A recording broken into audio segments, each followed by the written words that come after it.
Cœur de patrimoine, Cédric Decoeur. Et pour ouvrir Cœur de patrimoine, on va plonger dans nos familles grâce à Amélie Branchieux. Bonjour Amélie. Bonjour Cédric. Merci de nous avoir rejoints, responsable de l'ingénierie patrimoniale de Arkea Banque Privée. On va plonger dans les familles et s'intéresser ce matin aux familles recomposées. Pourquoi avoir choisi plus spécifiquement, on va dire, de s'intéresser ce matin à ces familles recomposées? Est-ce que on peut d'abord peut-être donner une brève définition de ce qu'est une famille recomposée? Alors, la famille recomposée, il n'y a pas de définition juridique en tant que telle.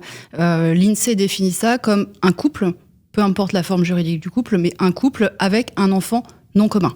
D'accord. Après, il peut y avoir plusieurs enfants, mais voilà, ça c'est la définition de base retenue par l'INSEE. Est-ce que du coup, on imagine assez simplement que effectivement la gestion de patrimoine, qu'il y a plein de cas Oui. qui deviennent plus complexes, et que donc cette gestion d'un patrimoine dans une famille recomposée, elle est plus difficile, plus spécifique. Quelles sont les différences notoires, on va dire, qu'on peut souligner entre une famille, allez, qualifions-la de normale, et une famille recomposée? Alors, dans la famille recomposée, on est obligé de prendre en compte plusieurs choses. Le poids du passé, donc les enfants non communs, le poids de l'ex-époux, quand on avait eu un mariage. On est obligé de prendre en compte la situation actuelle, la situation du couple, et ensuite, surtout, le point important, le futur, la succession. Et c'est là où il peut y avoir des problématiques, puisque les enfants non communs ne sont pas héritiers des beaux-parents. Donc souvent, le problème se pose ici. Ouais, et dans le présent qui vient, peut y avoir aussi des enfants en commun qui vont venir complexifier un petit peu tout ça. Quels sont les défis juridiques, justement, peut-être les plus courants que vous rencontrez dans une famille, par exemple en matière de succession et autres? Alors le défi juridique, c'est de se dire, est-ce que je privilégie le conjoint? Est-ce que je privilégie les enfants communs et ou non communs? Est-ce que j'essaie de faire un mix entre les deux? Voilà la solution vers laquelle on va chercher à tendre avec les familles recomposées, à trouver l'objectif du client.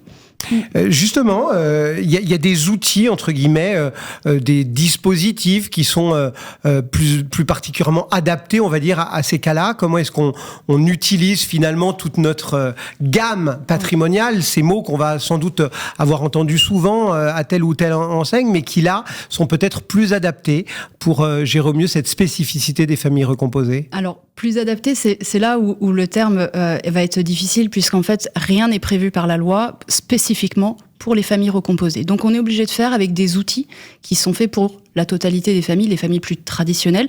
Et là, c'est là où il va falloir les adapter en fonction de la priorité du client et de ses objectifs. C'est-à-dire, qu'est-ce qu'on trouve exactement comme dispositifs qui sont particulièrement usités dans la gestion du patrimoine de ces familles recomposées? Alors, premièrement, le choix du couple. Comment va se faire la vie juridique du couple? Est-ce qu'on reste en concubinage? Est-ce qu'on choisit le Pacs? Est-ce qu'on choisit de se marier? Et si on se marie, est-ce qu'on fait ou non un contrat de mariage en y adjoignant certains avantages matrimoniaux?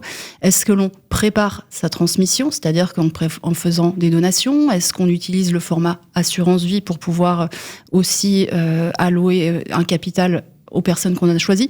Voilà les principales techniques qu'on va pouvoir utiliser. Donc le premier axe, c'est tout ce régime matrimonial, de savoir un petit peu comment on bâtit finalement les relations entre les différentes parties. S'il y a des conflits, parce que des conflits peuvent survenir, on va pas se cacher à son petit doigt, même d'ailleurs dans une famille plus ordinaire, on va dire, plus traditionnelle. Quels sont les conseils qu'on peut donner lorsque on est dans le cœur du métier pour prévenir les conflits, pour essayer de les régler, de faire que les choses se passent pour le mieux? L'anticipation. L'anticipation, ça va être le maître mot, et la principale chose, c'est la communication au sein du couple, et éventuellement de prévenir les enfants, d'y associer les enfants dans la mesure du possible.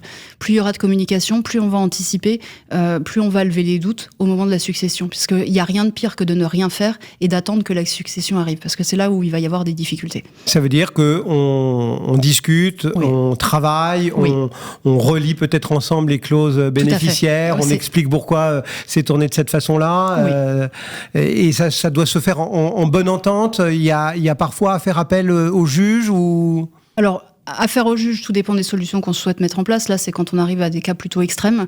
Pour autant, non. En bonne intelligence, on peut préparer tout un tas de choses. L'essentiel, c'est d'anticiper et de prévoir les situations. Voilà, si je décide de me marier, voilà quel sera l'impact pour mes enfants non communs, voilà quel sera l'impact pour les enfants communs et pour le conjoint survivant.